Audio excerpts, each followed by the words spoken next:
Hello, welcome to my channel. We are here with a brand new video all about gouache tips for beginners. So if you want to hear about the tips, then stay tuned.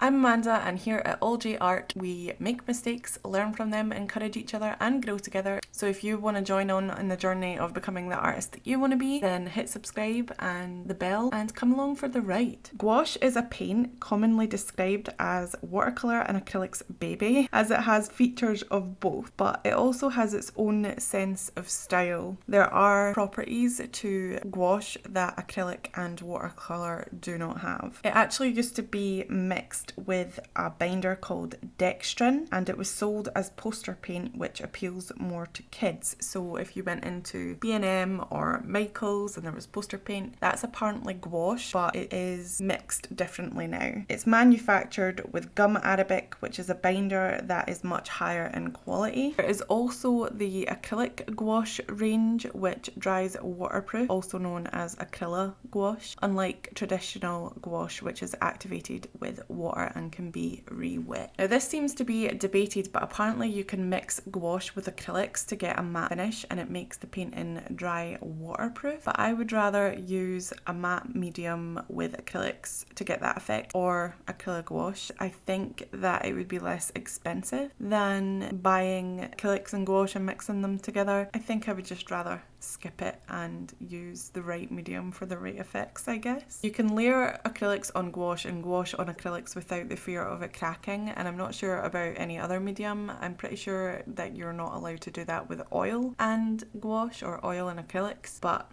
I don't know. You do you.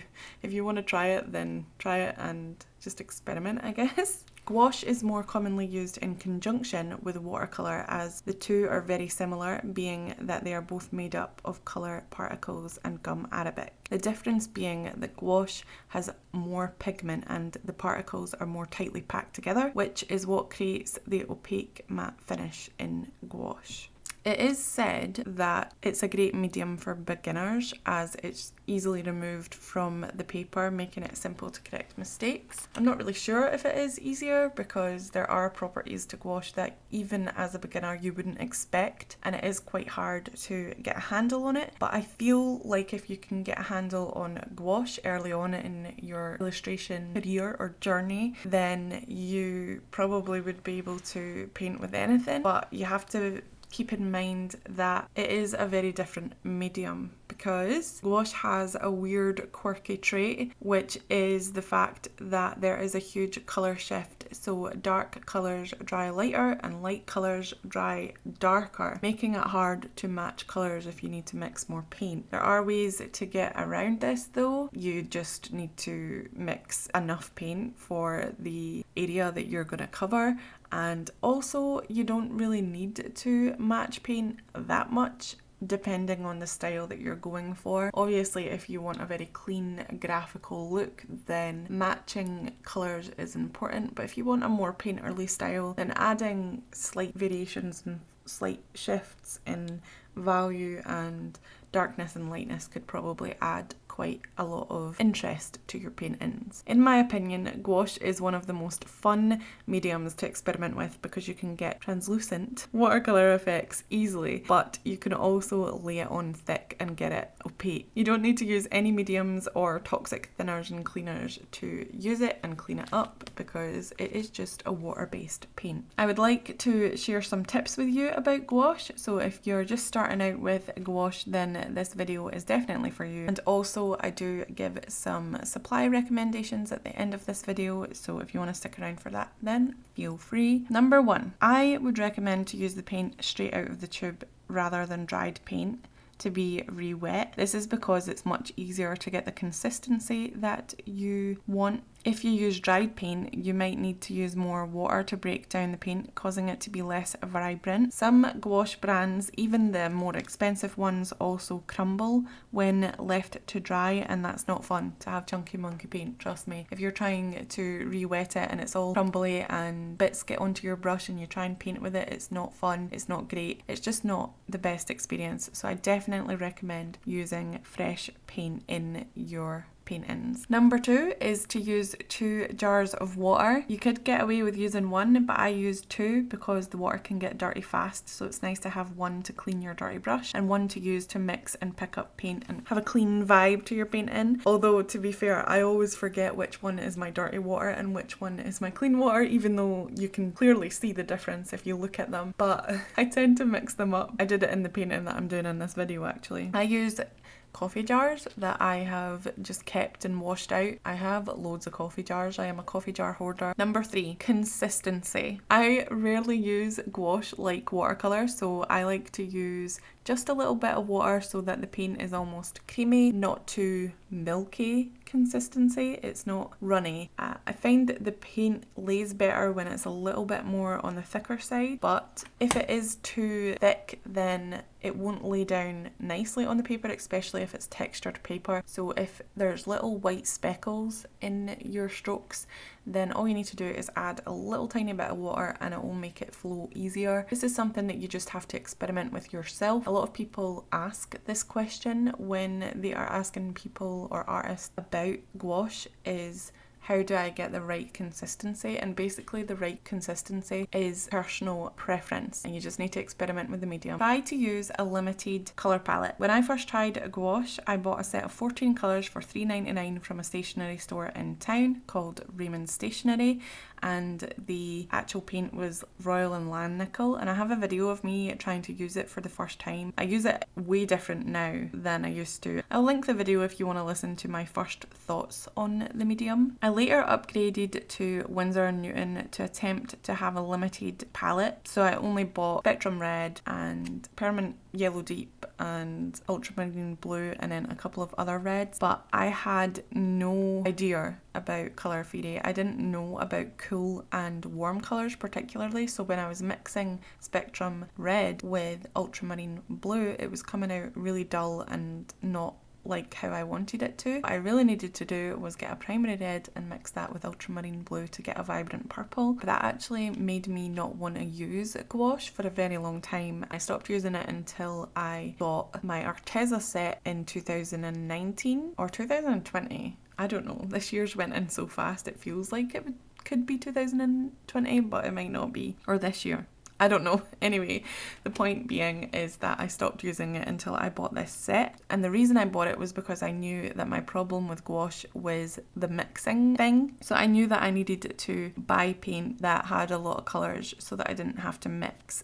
But I would recommend not doing this and to just stick through the pain of trying to learn how to mix. Do some colour theory classes. You can get them on YouTube or Skillshare or wherever you want to learn them, just so that you understand how to mix, how to get basic colours and what not to do with cool and warm colours, because it can end up really muddy and disgusting. I highly recommend that because with the Arteza set, as much as the quality is really good, I don't think that they are good for getting the colours that you really want, because a lot of the colours actually have white mixed in with them and black, and they also have a variety of pigments. They don't just have one pigment, so it's much better to get vibrant one colour pigments and mix them yourself and learn it that way. Number 5, in my opinion, watercolour brushes are not really good for gouache. Some people might like them, especially if they're going for the more watery side of gouache, but I prefer to use cheap craft brushes, stiffer ones, maybe for acrylics, much easier to control. I love them so much better than watercolour brushes. Number 6, I stay true to what I said in my first video about glazing, and that is that it's not easy. I don't think I recommend glazing with gouache because gouache lifts up from the page and you don't even have to scrub too much, so it is easy to get it muddy and not even layer, not show through. It's just not the best idea. So working thin to thick is your best bet if you're going to go that way. I wouldn't work and put thin layers of paint on top of thick or even thin layers of gouache. Number 7. Don't worry too much about mistakes. You are working with an opaque medium, so they can be easily adjusted or completely covered up as you go, and you don't need to worry about not being able to go back or adjust the paint in because you can easily fix it. No harm done. Number 8, there are so many techniques and ways to use this medium, but one of my favourites is to put down chunks of colour first and blend them together on the page with a clean, damp brush. I also like to just put down bits of colour and not blend them at all.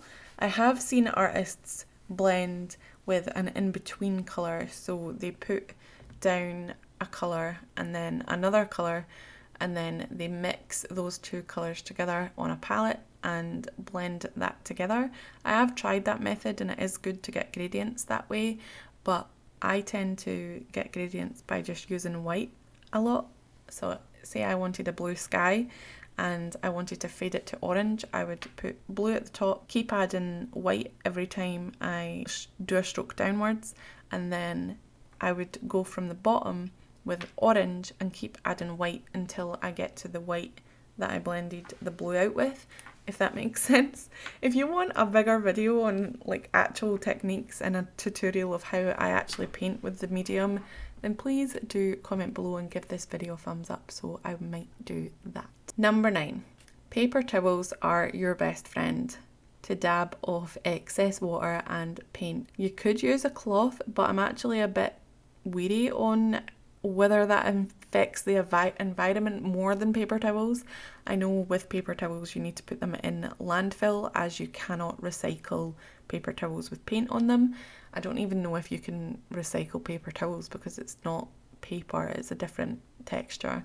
I'm not sure on that. If anybody knows any information about whether putting a cloth with paint on it in your washing machine would be bad for the environment or not, then please tell me, but I'm thinking that it's probably a little bit more safe than it is to put it in landfill, although there are fish and sea creatures involved with your plumbing system, I think. I don't know.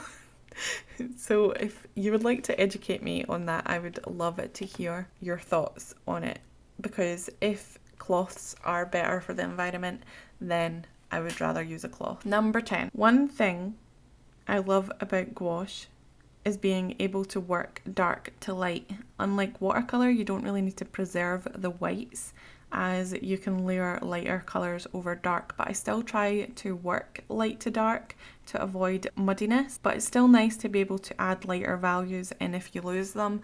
And a good way to give more depth to your paintings is to paint a dark background. Like say you were painting bushes or whatever, if you paint the dark part of the bush first and layer lighter values on top, it makes it more come forward, because if you're trying to paint the darks underneath the lights, it's quite hard to do. So with darks you can just slap it on, and then you can be a little bit more careful with your lights to make the painting more depthful. Give your painting more depth is what I should have said. So as for supplies with this medium to use, I mentioned brushes a little bit before, but I really like to use synthetic brushes, ones that hold less water. I bought a pack of Arteza's general multi-purpose brushes, and they were the really small ones, and they're cheap and cheerful, and I really enjoy those. Another set I like is the unicorn set I got from the range. I actually am using those brushes, and I'm using every brush that I mention in this painting, the ones that have the pink and gold twirly handle. I also enjoy the blue student grade Winsor & Newton's Cotman brand as well. Even the brushes that I get from Painting by Numbers sets do well with gouache, just stuff that doesn't hold as much water, but you could try. Just experiment. You do you. I'm not going to tell you otherwise. The great thing about gouache, if you don't go overboard with water usage, then you can paint on pretty much any paper. I do prefer 300 GSM watercolour paper or acrylic paper, but I enjoy using it in my sketchbook too, even if it's the non-watercolour variety. So if it's not really for wet media, I've used it on dry media paper and it comes out great as long as you don't soak it with water. If you use just a little bit of water, it paints on pretty much anything, and that's one of the things that I love about gouache, because sometimes I don't really want to do a painting on special paper, I just want to do it in my sketchbook, and you can do that with gouache and it makes your sketchbooks feel really chunky and used, and it's just awesome. So I don't really want to recommend brands because I think that whatever paper you already have, you could try using gouache on it if you like it. The only thing I will say is do not use printer paper, or I would say 60 to 80 pounds is probably too thin for gouache, but anything above that, go ahead and try it and see if you like it. If you are going to do watery based gouache paintings though, I would recommend to use a thick watercolour paper. It doesn't have to be 100% cotton, don't think it matters. I've never tried using it on 100% cotton, so that would be pretty interesting to try. As for paint, I have only ever tried the cheap Royal and Landnickel paint, Arteza, Taylor Rooney and Winsor & Newton paint. So the only professional brand I've tried is Winsor & Newton, and the rest have been cheap student grade quality paints. I will say though that the paints that I tried, the cheap ones, have all been really good quality. Royal and Landnickel did have a sort of like bubbly thing happening. It actually happens with my white Winsor & Newton gouache in this painting, but when you are mixing it, bubbles appear, and then when you put it down on the page, the bubbles stay for a little bit, and it's quite annoying. But other than that, cheaper gouache is actually one of the mediums that I would recommend using, because usually when I say if you want to try out watercolour or acrylics, then it's best to go with a dearer brand, just because you're going to be fighting with the medium rather than, or fighting with the quality rather than actually learning exactly how the medium feels. So I would say that it is good to use cheaper brands, but I will say that if you already paint, maybe try it and see if they have gouache in that particular brand and check them out, only if you know that you're gonna like gouache, because it is quite expensive to buy paint that you might not like. So I would say that, but honestly I don't know anybody that wouldn't like gouache because it's so fun to use. I want to thank you for watching this video. If you have any more questions about gouache, then please do tell me in the comments below. I know this video was a little bit different than usual, but I hope you enjoyed it anyway, and I will see you in my next video. Bye!